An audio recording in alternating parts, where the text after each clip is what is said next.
Borneo, la tercera isla más grande de la Tierra. Una vasta extensión de tierra cubierta por selvas primigenias espesas, antiguas y casi indómitas. Entre las cordilleras aisladas y los inmensos humedales, cada sonido que resuena, cada sombra que pasa, puede significar una oportunidad de supervivencia o el punto final.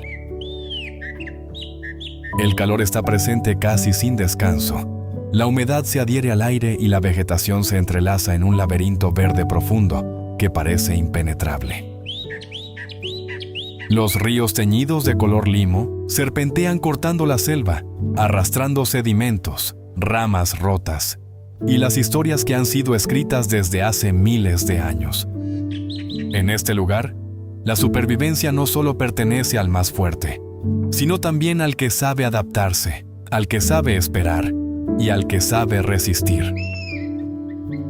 Bajo el denso y pesado dosel del bosque, la luz rara vez alcanza el suelo. Es el frágil equilibrio entre el refugio y la amenaza de los depredadores lo que decide el destino de cada criatura. Los sonidos en la selva no son simples ruidos. Son señales, advertencias, mensajes de vida. Cada elemento en este entorno extremo impone sus propios límites, obligando a cada especie que reside aquí a superar desafíos cada día. Borneo es un campo de batalla de resistencia biológica, donde la vida se forja bajo una presión constante y donde la evolución nunca se ha detenido. Y ahora, nos adentraremos profundamente en ese mundo. La isla de Borneo es el hogar de uno de los ecosistemas más complejos, densos y biológicamente productivos del planeta.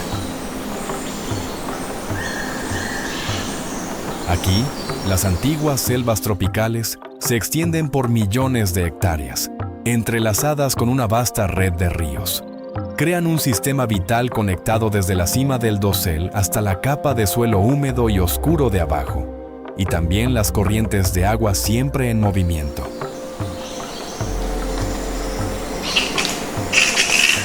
La vegetación de Borneo está fuertemente dominada por la familia de los dipterocarpáceos, árboles gigantescos que pueden elevarse a más de 60 metros de altura. Son ellos quienes crean la capa principal del dosel del bosque y controlan la mayor parte de la luz que se filtra hacia los niveles inferiores.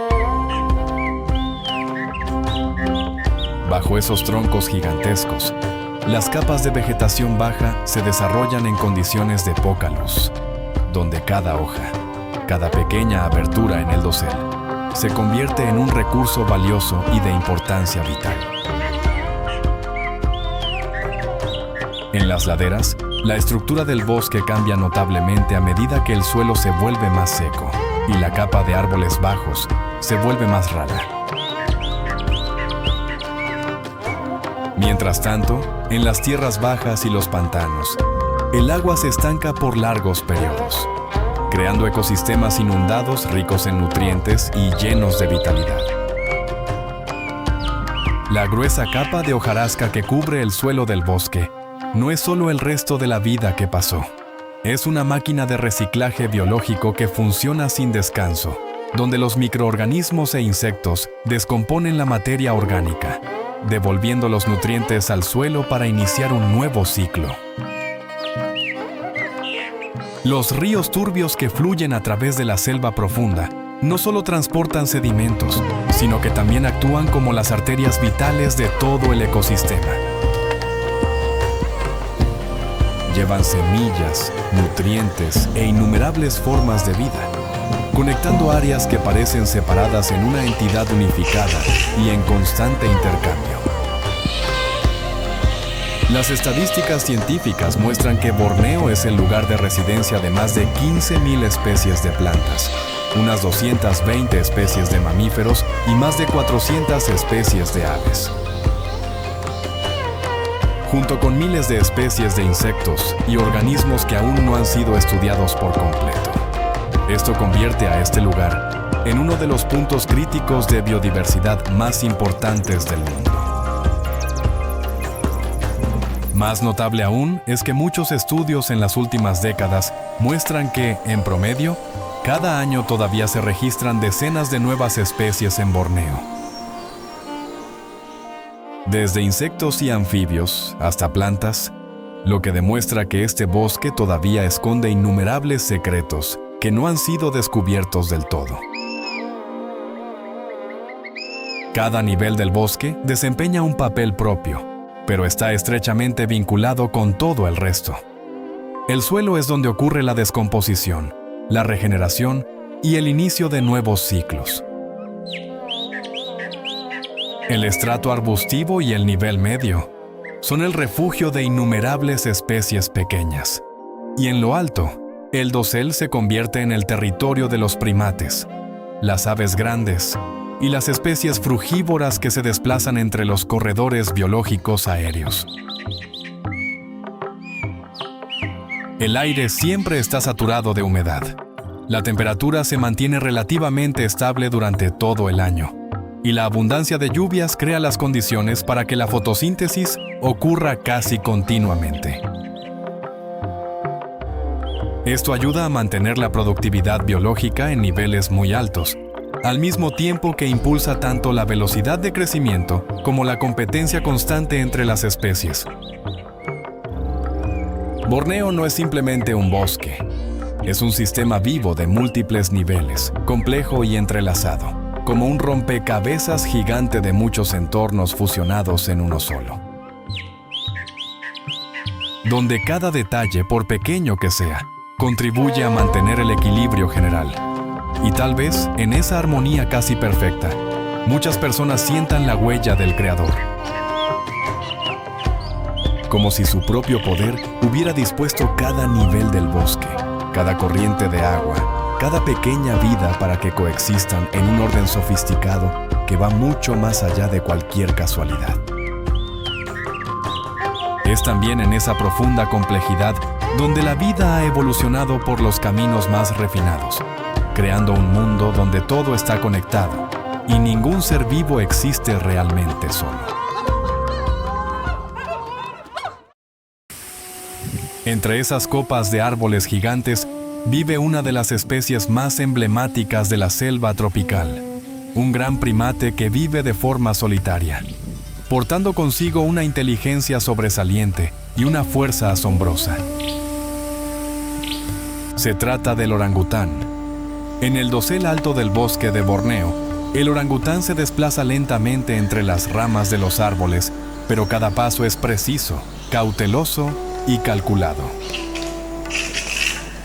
Sus largos brazos se extienden a través de distancias que muy pocas otras especies de primates podrían alcanzar, convirtiéndolos en los animales que viven en los árboles de mayor tamaño en el planeta. Un macho adulto puede recibir más de 90 kilogramos y posee esas grandes bolsas en las mejillas tan características. Son utilizadas para exhibir su fuerza, así como para afirmar su territorio a través de llamadas profundas que resuenan a kilómetros de distancia. Viven de forma solitaria y se desplazan a través de vastos territorios para buscar fuentes de alimentos según la temporada. La dieta de los orangutanes es muy diversa, incluyendo frutas maduras, hojas jóvenes, corteza de árbol e incluso insectos. En la temporada de lluvias, la abundante fuente de alimento les ayuda a mantener un estado estable. Pero cuando llega la temporada seca, cada árbol que tiene frutos puede convertirse en un punto vital en la competencia silenciosa del bosque. El orangután posee una memoria especialmente superior, suficiente para recordar la ubicación de decenas de especies de árboles junto con sus ciclos de fructificación. Eso es como un mapa viviente guardado en el cerebro, permitiéndoles sobrevivir en medio de un entorno que siempre está cambiando y que nunca es realmente predecible. Pero para un individuo joven, este bosque no se presenta como un mapa claro. Es un laberinto lleno de riesgos. Desde sus primeros años de vida, antes de tener la capacidad de ser independiente, el orangután joven debe aprender a sobrevivir en un mundo donde un solo error pequeño puede pagarse con la vida. Cada vez que se desplaza entre las ramas, existe el riesgo potencial de caer desde una altura de decenas de metros. Los espacios vacíos entre el dosel pueden convertirse en fronteras imposibles de cruzar si se carece de la habilidad, la experiencia y la confianza necesarias. Y bajo el suelo, los depredadores siempre están presentes. Precisamente por eso, la cría casi no se separa del cuerpo de su madre en los primeros años de vida. Se aferra fuertemente al espeso pelaje mientras la madre se desplaza, siguiendo cada acción, cada elección, cada decisión. Cada día es una lección de supervivencia. Cada error debe ser corregido casi de inmediato, porque en este mundo no hay lugar para experimentos prolongados. La hembra de orangután cría a su hijo con un periodo de cuidado inusualmente largo en el mundo animal. El tiempo de gestación dura unos 8 meses. Pero el proceso de crianza puede durar hasta 7 años, uno de los periodos de dependencia más largos jamás registrados en las especies de mamíferos. Durante todo ese tiempo, la cría aprende a identificar la comida, a construir nidos para dormir en el dosel cada noche y al mismo tiempo a descifrar las señales sutiles y complejas del bosque. Este conocimiento no proviene totalmente del instinto innato, sino que se transmite a través de la observación, la memoria y el aprendizaje, de madre a hijo, de generación en generación. Los orangutanes no solo viven en el bosque, dependen completamente de la estructura y el ritmo de ese bosque. Sus cuerpos se adaptan casi perfectamente a la vida en las alturas, lo que hace que bajar al suelo sea algo raro.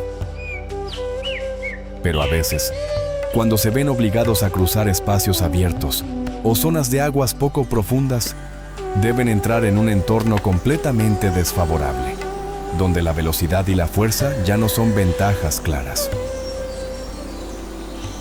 Las largas pausas entre los movimientos, el silencio prolongado sobre las capas del dosel, todo es parte de su estrategia de supervivencia, con el fin de ahorrar energía en un mundo donde todos los recursos deben ser utilizados con el máximo cálculo. Cada individuo de orangután es un testigo vivo de un linaje antiguo, seres que han existido desde que la selva tropical cubría la mayor parte de esta región. Y en cada movimiento lento pero lleno de seguridad, continúan escribiendo la historia de supervivencia que se ha prolongado durante millones de años.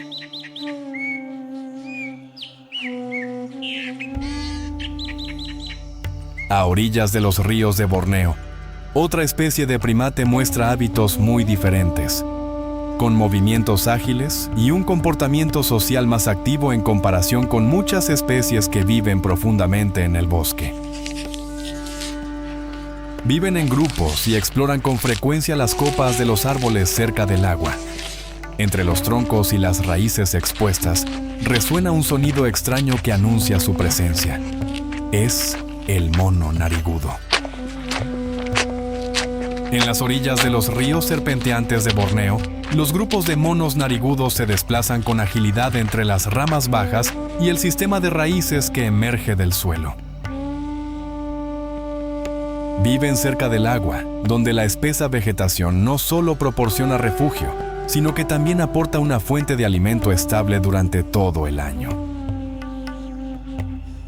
Esta es una especie de primate endémica de la isla y posee una de las características faciales más inusuales en el mundo de los mamíferos: la nariz larga y flexible del macho adulto.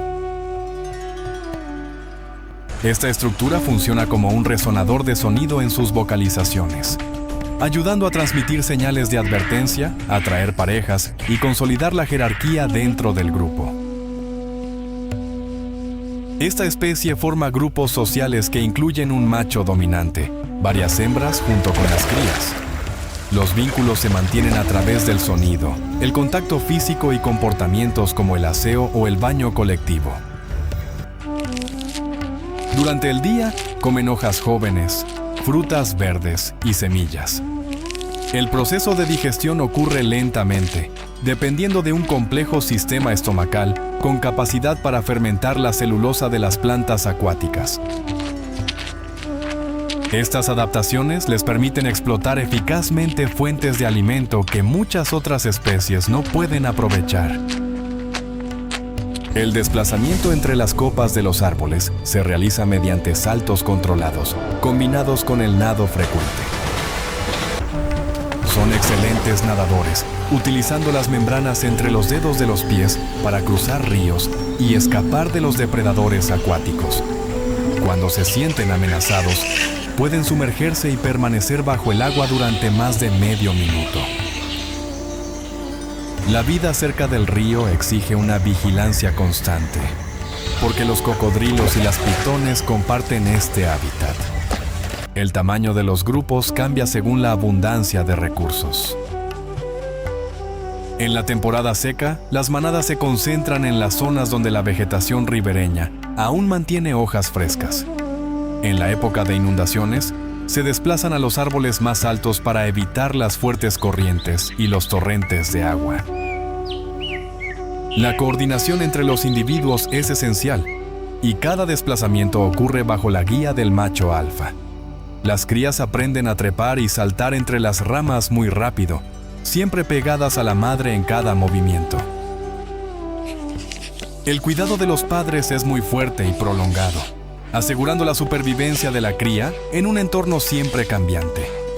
El color naranja prominente del pelaje contrasta con la cara pálida y el cuerpo robusto. Características que cambian según la edad y el sexo. El pelaje más espeso del macho adulto ayuda a un aislamiento térmico eficaz en las zonas húmedas y sombrías. El mono narigudo representa un eslabón importante entre la selva y el entorno acuático. Un primate adaptado perfectamente a dos ecosistemas que dependen el uno del otro. A lo largo de los bordes del bosque, las orillas de los ríos y los claros del bosque donde la luz puede penetrar el dosel. El macaco de cola larga aparece como una de las especies de primates más flexibles y con mejor capacidad de adaptación de la selva tropical de Borneo. Su cola tiene una longitud promedio de unos 55 centímetros, casi igual a la longitud de su cuerpo. Desempeña el papel de un timón vivo, que ayuda a mantener el equilibrio al desplazarse entre las ramas de los árboles, las orillas resbaladizas de los ríos y el suelo inestable del bosque. Un individuo adulto pesa en promedio unos 6 kilogramos, lo suficientemente ligero para trepar rápidamente, pero también lo suficientemente fuerte para desplazarse largas distancias cada día en el proceso de búsqueda de comida. Los estudios de comportamiento muestran que el macaco de cola larga vive en grupos sociales altamente organizados, generalmente compuestos por unos 20 individuos. En condiciones de abundancia de comida, el tamaño del grupo puede aumentar a más de 60 individuos. La estructura social de esta especie tiene un carácter matriarcal marcado, donde las hembras adultas mantienen una jerarquía estable durante toda su vida. Mientras tanto, los machos abandonan el grupo al alcanzar la madurez, alrededor de los 5 años. Este mecanismo ayuda a minimizar los conflictos internos, optimizar la distribución de la comida y aumentar la capacidad de proteger a las crías, las cuales dependen totalmente de la madre en la etapa inicial de su vida. Siendo una especie omnívora típica, el macaco de cola larga tiene una dieta especialmente flexible, que incluye más de 100 especies de plantas diferentes, junto con insectos, huevos de aves y pequeños organismos acuáticos. En Borneo, se ha registrado que muchas poblaciones tienen la capacidad de procesar la comida antes de comerla, así como de aprovechar los elementos del entorno para acceder a fuentes de nutrición difíciles de explotar. Estos comportamientos no son solo reflejos aislados, sino que se transmiten a través del aprendizaje social, lo que muestra un alto nivel de adaptación conductual entre las generaciones dentro de una misma población. En cuanto a la biología reproductiva, el tiempo de gestación del macaco de cola larga dura unos 165 días.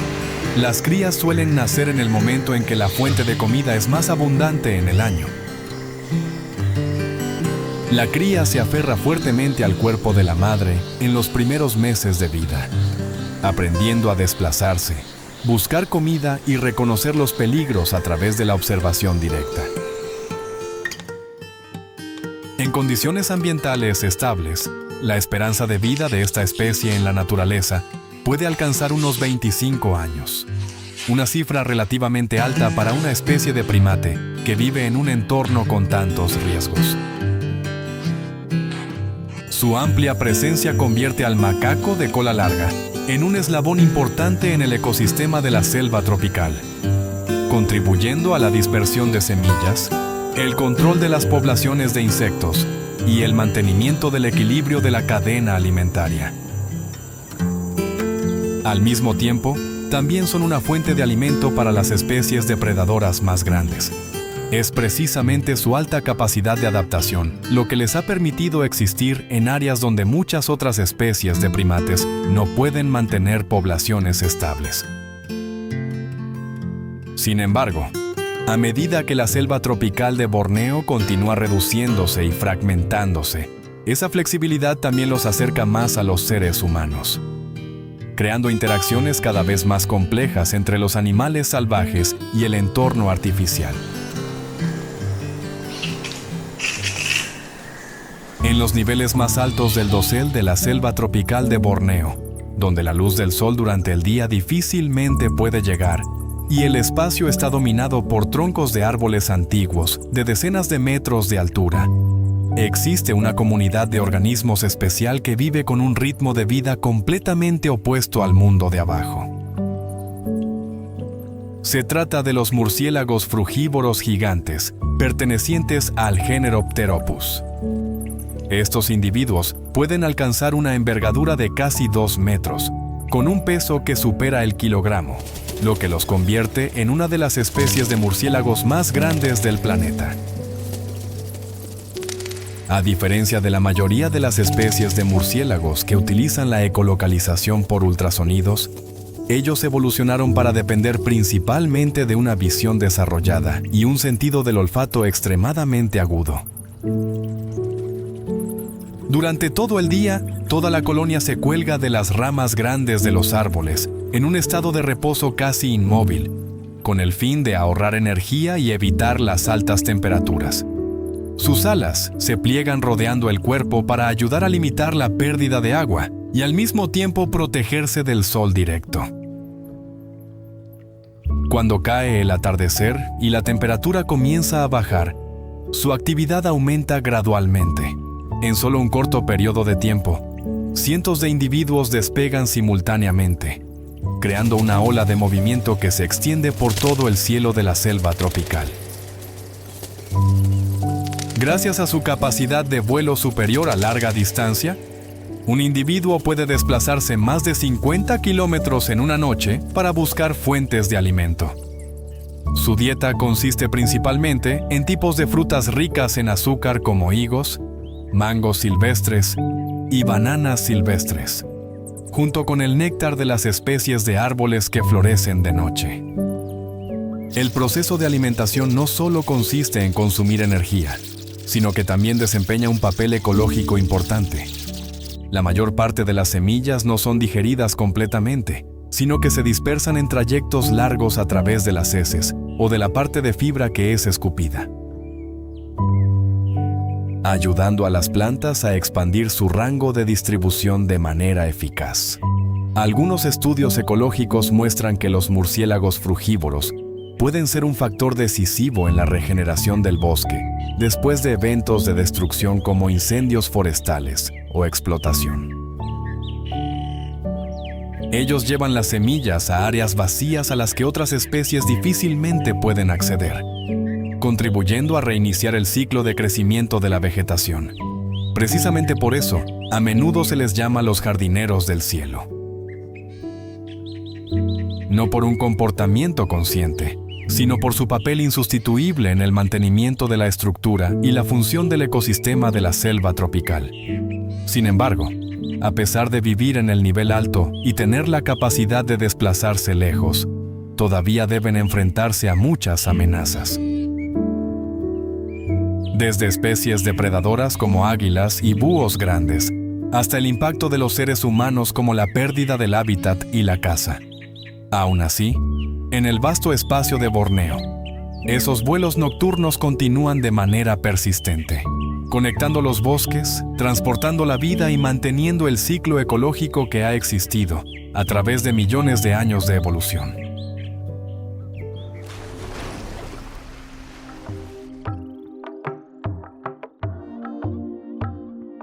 Adentrándose más en el interior de la isla, cuando la densidad del bosque aumenta y la luz disminuye notablemente, comienzan a aparecer organismos con hábitos discretos y ojos gigantescos. Entre los troncos de los árboles y las ramas delgadas, un pequeño depredador nocturno observa silenciosamente cada movimiento a su alrededor. Se trata del tarsero, el cazador diminuto del bosque de Borneo.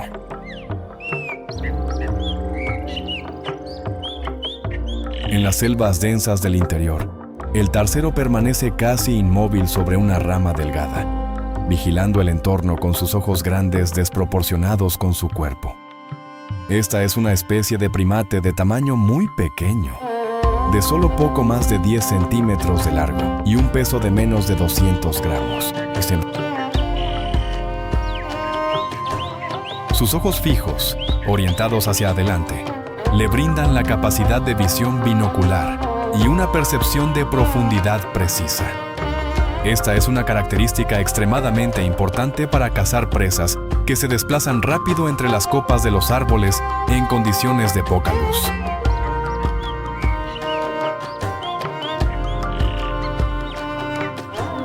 Su cabeza puede girar casi 270 grados, permitiéndole observar todo el entorno circundante sin necesidad de mover el cuerpo, lo que ayuda a limitar el ser detectado. El tarsero es un animal carnívoro. Su dieta incluye insectos, lagartijas y pequeños animales vertebrados. Sus saltos son especialmente impresionantes, pudiendo alcanzar una distancia de 40 veces la longitud de su cuerpo. Las patas largas y los huesos del tarso alargados funcionan como resortes naturales, ayudando a generar una fuerza de impulso fuerte y precisa. Cada ataque ocurre en silencio y termina rápidamente atrapando a la presa. Viven en parejas o en pequeños grupos familiares. La comunicación ocurre a través de sonidos de alta frecuencia que los humanos no pueden oír, y la mayor parte de los depredadores tampoco los detectan. Durante el día, se refugian en los huecos de los árboles, troncos huecos o vegetación densa. Permanecen casi inmóviles hasta que cae la noche. Su ritmo de actividad tiene un carácter cíclico claro y depende fuertemente de la estabilidad del entorno forestal. El comportamiento reproductivo ocurre de forma discreta.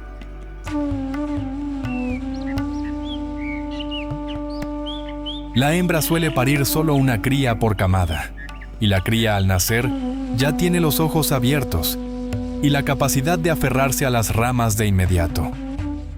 El cuidado de la madre ocurre continuamente en las primeras semanas, porque la tasa de supervivencia depende estrechamente de las condiciones ambientales. El tarsero desempeña un papel importante en el control de las poblaciones de insectos y especies pequeñas, contribuyendo a mantener el equilibrio ecológico. Su presencia suele ser una señal de un entorno forestal que aún está intacto y tiene una estructura compleja. Cada individuo mantiene un territorio pequeño, marcado por sonidos y olores. Cuando la oscuridad envuelve el bosque, sus movimientos precisos y casi invisibles muestran a un depredador perfecto. Adaptado a la inestabilidad de las ramas y a las condiciones de luz baja. El tarcero representa una de las formas de primates más antiguas que aún existen, un legado vivo del proceso de evolución prolongado en el entorno tropical.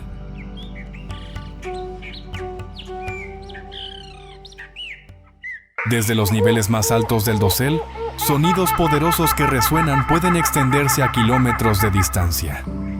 Se trata de los cálaos, especies de aves frugívoras grandes que desempeñan un papel importante en el ecosistema del bosque de Borneo. En las alturas, vuelan a través de amplias extensiones de bosque con aleteos lentos, pesados pero llenos de estabilidad. El sonido que emite cada aleteo es lo suficientemente característico como para ser reconocido desde una distancia lejana.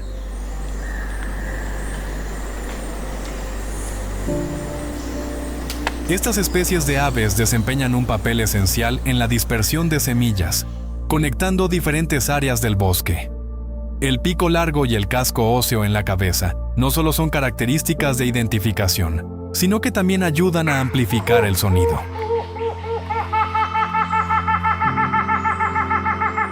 Apoyando la comunicación entre los individuos en el entorno de la selva densa. Borneo es el lugar donde viven 8 especies de cálaos, entre las que destacan el cálao rinoceronte, el cálao grande, el cálao de cresta negra y el cálao de cresta arrugada. Cada especie ocupa un nivel diferente del dosel, aprovechando las fuentes de alimento y los lugares de nidificación propios. Dependen de los árboles antiguos que tienen troncos huecos para hacer sus nidos. En el proceso de reproducción, la hembra entra en el hueco del árbol y ella misma sella la entrada con una mezcla de lodo, heces y comida, dejando solo una ranura estrecha. Durante todo este tiempo, el macho tiene la responsabilidad de traer la comida. Este comportamiento ayuda a proteger a los polluelos de los depredadores, pero también requiere una coordinación absoluta entre los dos individuos. Cualquier interrupción podría poner en peligro a toda la nidada. Los cálaos tienen un papel importante en el mantenimiento de la estructura del bosque. Al comer los frutos grandes, llevan las semillas lejos, contribuyendo al proceso de regeneración del bosque y a la distribución de la vegetación.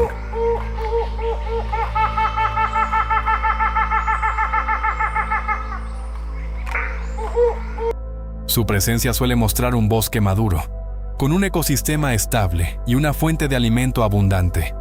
Sus sonidos resuenan al amanecer y al atardecer, ayudando a definir el territorio y a mantener el contacto entre las parejas.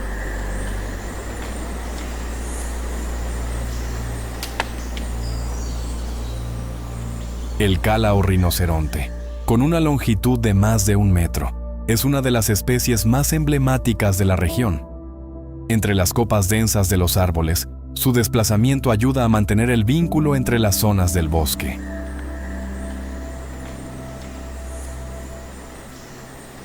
En los niveles inferiores, donde los ríos nacen en las zonas montañosas y fluyen a través de los bosques bajos, la vegetación comienza a cambiar. Entre los claros del bosque y las zonas de humedales ribereños, aparece una especie de animal herbívoro grande con un aspecto cauteloso y una alta vigilancia. Se trata del ciervo sambar, una de las especies de mamíferos más grandes en el ecosistema del bosque de Borneo.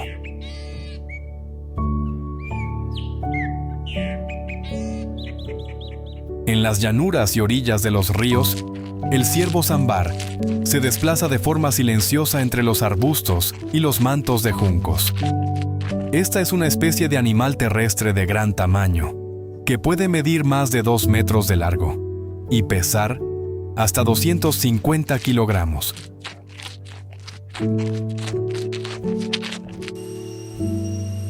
El cuerpo fuerte y la capa de pelo grueso les ayudan a adaptarse al entorno húmedo de la selva tropical. Sus orejas grandes y su sentido del olfato sensible les ayudan a detectar sonidos y olores desde una distancia lejana, aumentando su capacidad para evitar a los depredadores.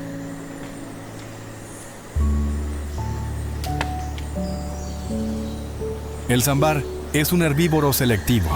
Comen hojas, brotes jóvenes y frutas caídas, alimentándose generalmente temprano en la mañana o al final de la tarde. En los momentos de altas temperaturas, buscan refugio en la sombra o se sumergen en charcos de lodo poco profundos. Este comportamiento no solo ayuda a regular la temperatura corporal, sino que también apoya la eliminación de parásitos.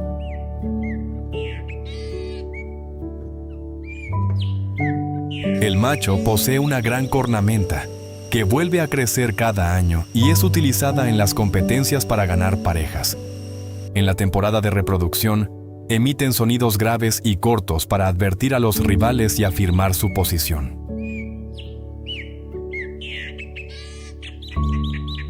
Estos sonidos se extienden lejos en el espacio del bosque, convirtiéndose en parte del entorno sonoro natural. La hembra suele vivir en grupos pequeños junto con las crías, mientras que el macho adulto vive de forma solitaria fuera de la temporada de reproducción. El tiempo de gestación dura unos 8 meses, y el cervatillo al nacer suele esconderse durante los primeros días. El cuidado de la madre ayuda a asegurar la tasa de supervivencia en un entorno que tiene muchos riesgos. El ciervo sambar desempeña un papel importante en el ecosistema al dispersar las semillas a través del consumo de frutas. Al mismo tiempo, también son presas de las especies depredadoras grandes, contribuyendo a mantener el equilibrio de la cadena alimentaria.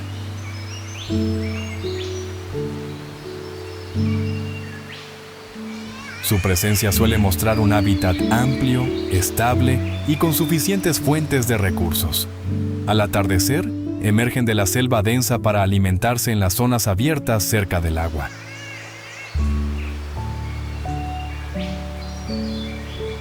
Las huellas profundas en el lodo muestran la presencia duradera de esta especie en el ecosistema. Su comportamiento cauteloso y su capacidad de adaptación ayudan al ciervo sambar a convertirse en una de las especies con una supervivencia más estable en el entorno de la selva tropical de Borneo.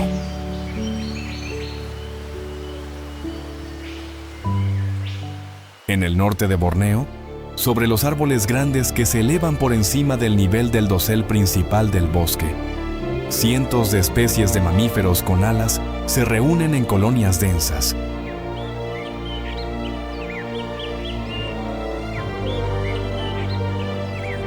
Se cuelgan inmóviles durante muchas horas seguidas.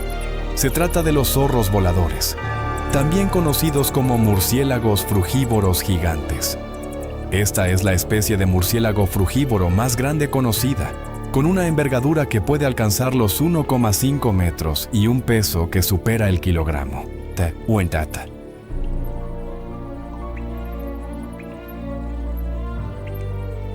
Las alas largas y delgadas les permiten desplazarse de manera estable a través de áreas de bosque extensas, mientras que el cuerpo está cubierto por una capa de pelo espeso de color marrón que ayuda a mantener el calor y a adaptarse al entorno húmedo.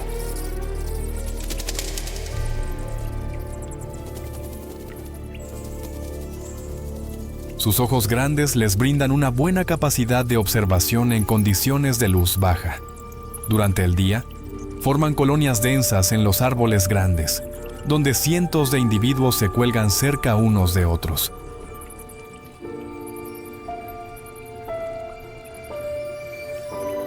Ajustando continuamente su posición para mantener la distancia y la temperatura corporal.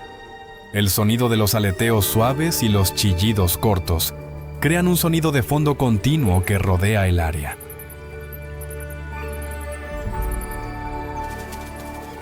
Cuando la temperatura baja al final del día, algunos individuos comienzan a dejar el lugar de descanso para buscar comida. regresando antes de que oscurezca por completo. Su dieta consiste en frutas maduras, flores y néctar. Al comer, el zorro volador traga la pulpa de la fruta y escupe la parte de la fibra que contiene las semillas, promoviendo así la dispersión de semillas a gran escala.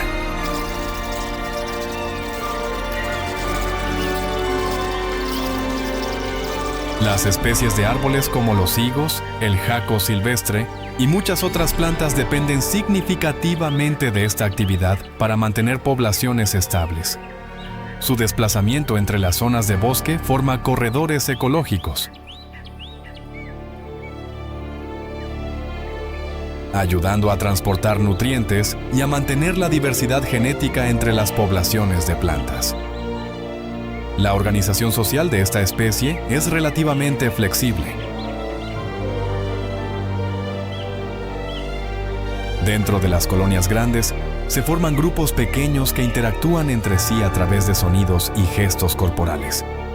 Los conflictos por el espacio suelen ser cortos y se resuelven rápidamente.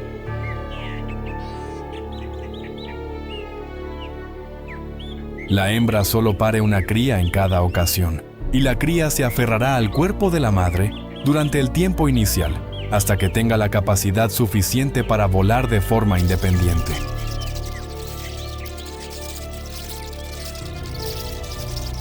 La contribución ecológica de los zorros voladores es clara y continua. Su sentido del olfato altamente desarrollado les ayuda a identificar las fuentes de alimento desde una distancia lejana.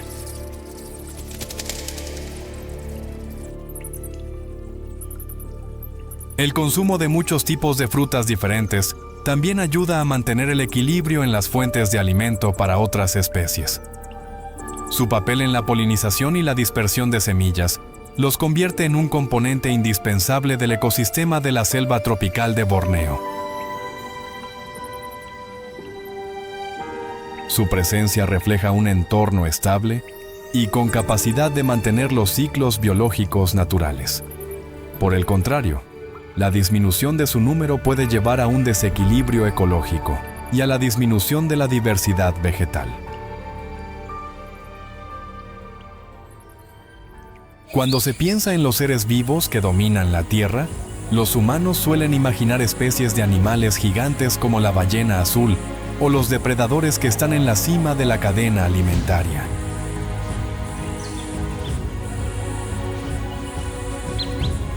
Sin embargo, en la selva tropical húmeda de Borneo, si se observa detenidamente la capa de hojarasca podrida bajo los pies, el organismo más común y con mayor influencia resulta ser un individuo diminuto, la hormiga.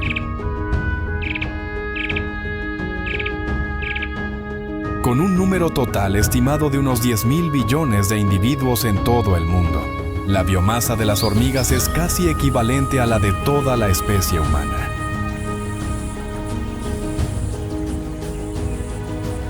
Muchos estudios de ecología muestran que, considerando el nivel de expansión y el impacto ambiental, las hormigas son uno de los grupos de animales más exitosos en la historia de la evolución.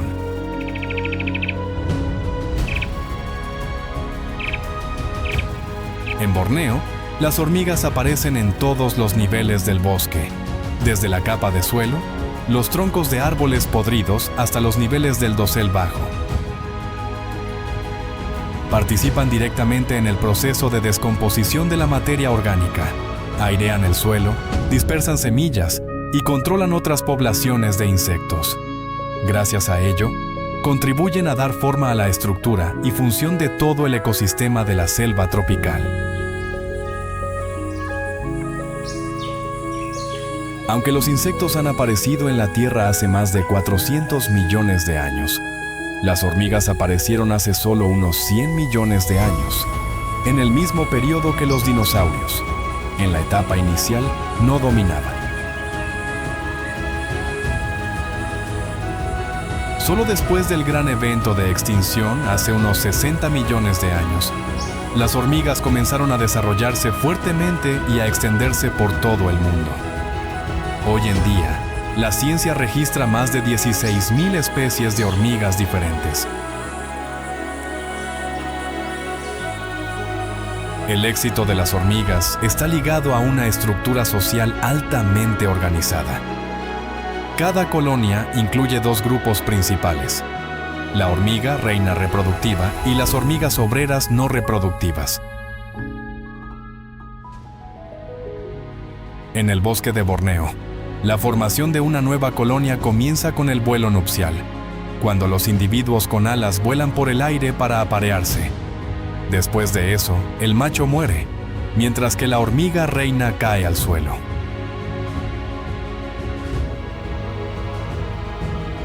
Se quita las alas ella misma y busca un lugar adecuado para construir el nido.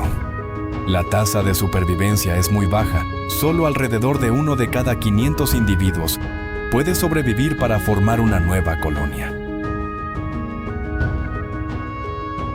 Una vez establecida, la hormiga reina puede poner cientos de millones de huevos durante toda su vida.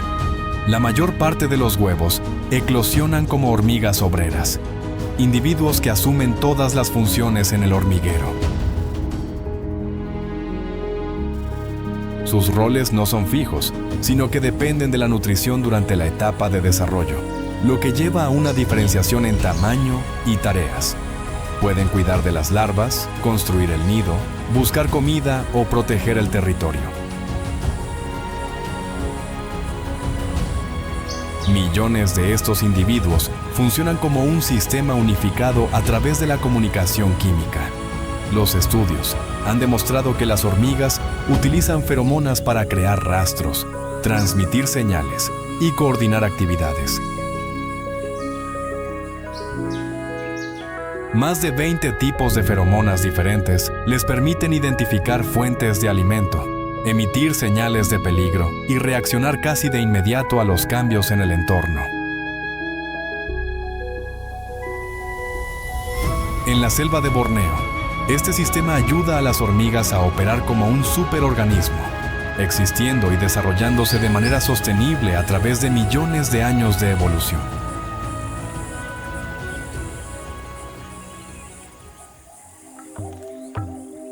Avanzando hacia el sur de la isla, donde los bosques comienzan a clarear y los ríos se expanden en humedales que se extienden hasta el horizonte. La corriente de agua continúa arrastrando el limo antiguo, guardando los rastros de un ecosistema que ha existido durante miles de años. Aquí, la vida no es ostentosa, pero sigue funcionando con una precisión asombrosa, como un sistema natural que ha sido equilibrado desde hace mucho tiempo.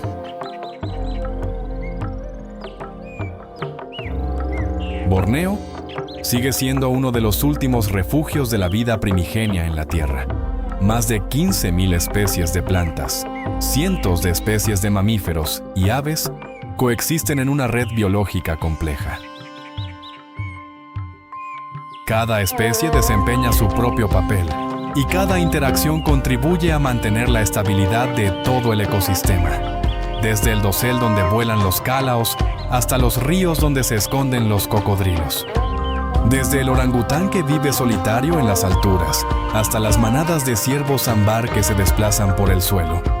Todos son parte de un ciclo de supervivencia que se ha prolongado durante millones de años.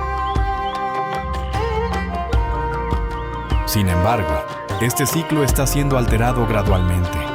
En menos de un siglo, más de la mitad de la superficie de bosque primigenio de Borneo ha desaparecido. Especies emblemáticas como el orangután o el elefante pigmeo de Borneo se están volviendo más raras de encontrar. El cambio climático y las actividades humanas están impactando directamente en el ecosistema, alterando los ciclos de fructificación, las fuentes de agua y la cadena alimentaria. Sin embargo, en las áreas que están protegidas, la vida todavía tiene capacidad de recuperación. Los corredores ecológicos están siendo restaurados, reconectando los bosques que estaban fragmentados. Los esfuerzos de conservación están trayendo paso a paso resultados positivos. Borneo no solo es una isla, es una parte importante del sistema ecológico global. desempeñando un papel como un almacén de carbono y una zona de regulación climática. Su existencia afecta directamente el equilibrio del planeta. Y lo que es digno de mención no es solo la dureza del entorno, sino el hecho de que este ecosistema todavía continúa existiendo, manteniéndose y desarrollándose. Si has seguido hasta aquí, gracias por dedicar tiempo a explorar uno de los ecosistemas más complejos de la Tierra. El viaje todavía no ha terminado. En las siguientes partes, podremos explorar las vastas selvas del Amazonas o las zonas profundas del océano, donde existen formas de vida completamente diferentes. Por favor, continúa siguiendo para no perderte los próximos viajes.